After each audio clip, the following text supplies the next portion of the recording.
قالوا يا أيها العزيز إن له أبا شيخا كبيرا فخذ أحدنا مكانه إنا نراك من المحسنين. قال معاذ الله أن نأخذ إلا من وجدنا متاعنا عنده إنا إذا لظالمون.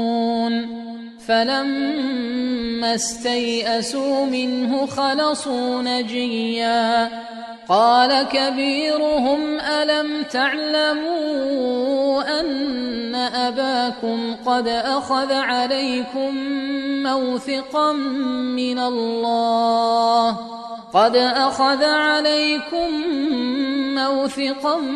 من الله ومن قبل ما فرطتم في يوسف فلن أبرح الأرض حتى يأذن لي أبي أو يحكم الله لي وهو خير الحاكمين.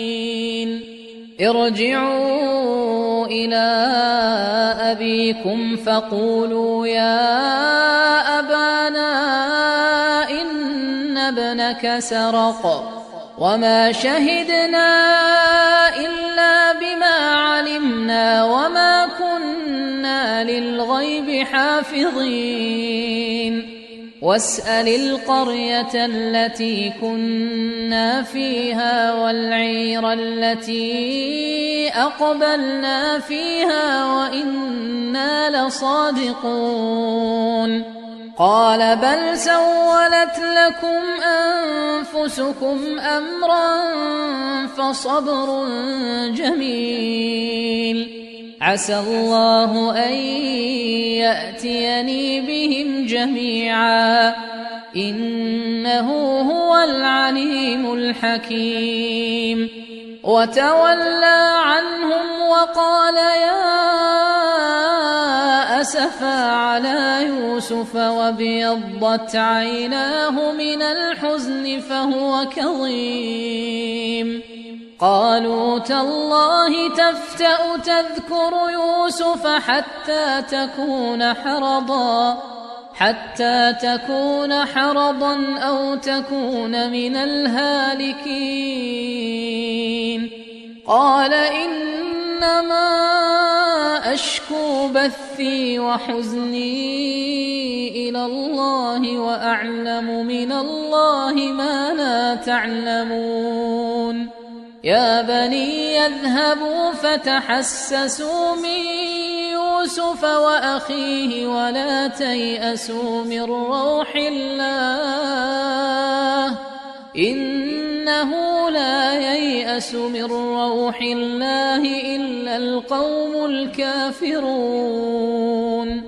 فلما دخلوا عليه قالوا يا أيها العزيز مسنا وأهلنا الضر وجئنا ببضاعة مزجاة فأوف لنا الكيل وتصدق علينا إن الله يجزي المتصدقين. قال هل علمتم ما فعلتم بيوسف وأخيه إذ أنتم جاهلون؟ قالوا أئنك لأنت يوسف؟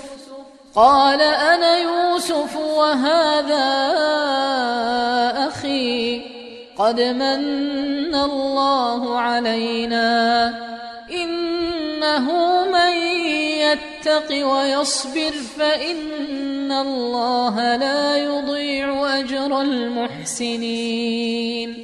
قالوا تالله لقد آثرك الله علينا وإن كنا لخاطئين.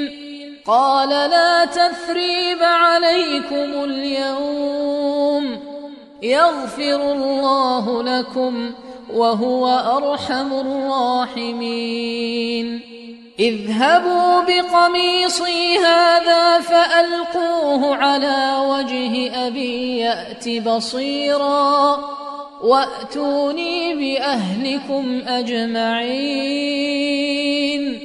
ولما فصلت العير قال أبوهم إني لأجد ريح يوسف لولا أن تفندون قالوا تالله إنك لفي ضلالك القديم فلما أن جاء البشير ألقاه على وجهه فارتد بصيرا قال ألم أقل لكم إني أعلم من الله ما لا تعلمون قالوا يا أبانا استغفر لنا ذنوبنا إنا كنا خاطئين قال سوف أستغفر لكم ربي